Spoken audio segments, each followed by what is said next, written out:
भाद्रपद मास के कृष्ण पक्ष की एकादशी अजा नाम से प्रशस्त घ है तथा इसे अन्नदा एकादशी भी कहा जाता है।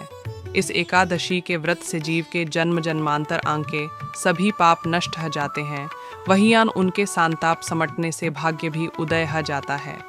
सजस कामना सेक ई यह व्रत करता है, उसकी वह सभी मन कामनाएं तत्काल ही पूरी हो जाती हैं। इस व्रत में भगवान सवष्णु जी के उपेंद्र रूप की सवसिवत पूजा की जाती है। व्रत कथा। पुराण के अनुसार एकादशी का महत्व स्वयं भगवान श्री कृष्ण ने ममराज युधिष्ठिर का बताया था। अजा एकादशी का व्रत करने वाला अश्वमेघ यज्ञ करने के समान पुण्य का अधिकारी होता है। सतयुग में सूयम वांशी चक्रवर्ती राजा हरिश्चंद्र हुए, जो बड़े सत्यवादी थे। एक बार उन अन्य अपने वचन की खासतर अपना संपूर्ण राज्य से सवश्वास मत्रक दान कर सदया तथा 10 अक्षणा देने के सलय अपनी पत्नी एवं पुत्र का ही नहीं आन स्वयं तक क दास के रूप में एक चंडाल का बेच डाला। अनेक कष्ट सहते हुए भी वह सत्य से स्वचलत नहीं आ हुए। तब एक सदन उन्हें यारसी गौतम समले। सज्जन ने उन्हें आजा एकादशी की मसहमा सुनाते हुए राजा हरिश्चंद्र ने अपनी सामर्थ्य अनुसार इस व्रत का सकया।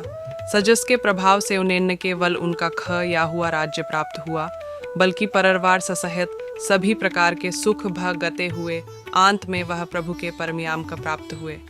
अजा एकादशी व्रत के प्रभाव से ही उनके सभी पाप नष्ट हो गए। उन्हें अपना खया हुआ राजपाट एवं परिवार भी प्राप्त हुआ था। भगवान का एकादशी परम सप्रिय है तथा इसका व्रत करने वाले भक्त संसार के सभी सुख आंक भगते हुए अंत में प्रभु के परम याम का प्राप्त करते हैं। एकादशी में रासत्र जागरण की अत्यधिक महत्ता है। इस सदन कए गए दान का भी कई गुणा अधिक पुण्य फल प्राप्त होता है। सजस कामना से की एकादशी व्रत करता है, उसकी सभी कामनाएं बड़ी जल्दी पूरी हो जाती हैं। इस व्रत में रात का जागरण करने का बहुत महत्व है।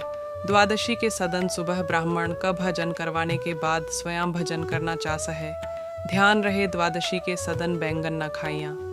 भगवान सवम शल्कतमान एवं सवम व्यापक हैं तथा सबना मांगे ही अपने भक्त की सारी कसरत का जानकर उसके सभी कष्ट आम और सच्चांता वांग समटा देते हैं। जब भक्त केवल भगवान की भलकत ही सच्चे भाव से करते हैं, उन पर भगवान वैसे ही कृपा करते हैं जैसे अपने स्मत्र सुदामा पर उन अन्य सब ना कुछ कहे ही सब कुछ दे डाला। इसलिए भगवान से उनकी सेवा मांगने वाले भक्त सदा सुखी एवं प्रसन्न रहते हैं।